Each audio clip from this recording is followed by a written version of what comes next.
আসসালামু আলাইকুম। আজকে আমি তোমাদেরকে যশোর বোর্ড 2024 সালের একটি সরলীকরণ নির্ণয় করব।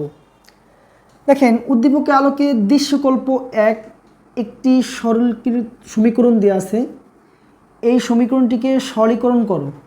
এটি যশোর বোর্ড 2024 সালে এসেছে।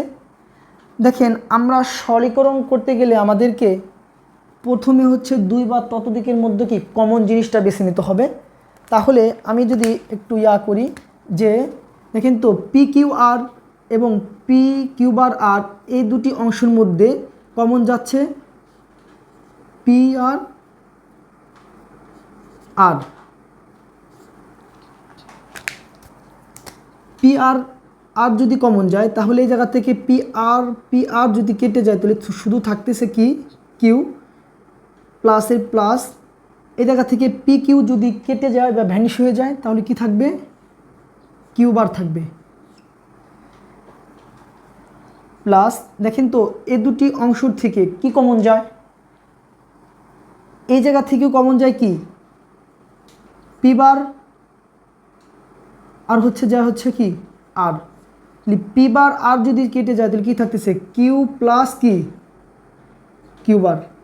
দেখেন, আমরা এর আগে ভিডিওতে আমরা দেখেছি যে আমরা সূত্র জানি যে এ প্লাস এ বার সমান কত হয় 1। এটা সমান কি লেখা যায় 1 লেখা যায়। তাহলে আমরা তো সূত্র পড়ছি ভেরিয়েবল যে কোনো অক্ষরে হতে পারে। তাহলে দেখেন তো P R Q plus Q বার সমান কত লেখা যায় 1 লেখা যায় প্লাস পি আর এই কিউ প্লাস কিউ বার সমান কত লেখা যায় 1 লেখা যায়। তাহলে যাকে লেখা যায় পি আর প্লাস পি বার আর। এখন আমরা এই দুটি অংশ থেকে আমাদের কি কমন যায়, এই দুটি অংশ থেকে আমাদের কি কমন যায়, আমাদের যদি আমরা আর কমন নিই তাহলে কী থাকতেছে পি প্লাস পি বার।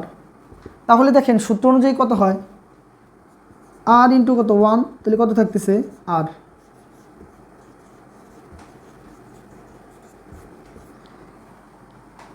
এই সরল সমীকরণটিকে সরলীকরণ করে বা সরলীকৃত মান হচ্ছে কত আর। আমার ভিডিওটি যদি ভালো লেগে থাকে তোমরা লাইক কমেন্ট শেয়ার দিয়ে আমার সাথে থাকবে। আসসালামু আলাইকুম।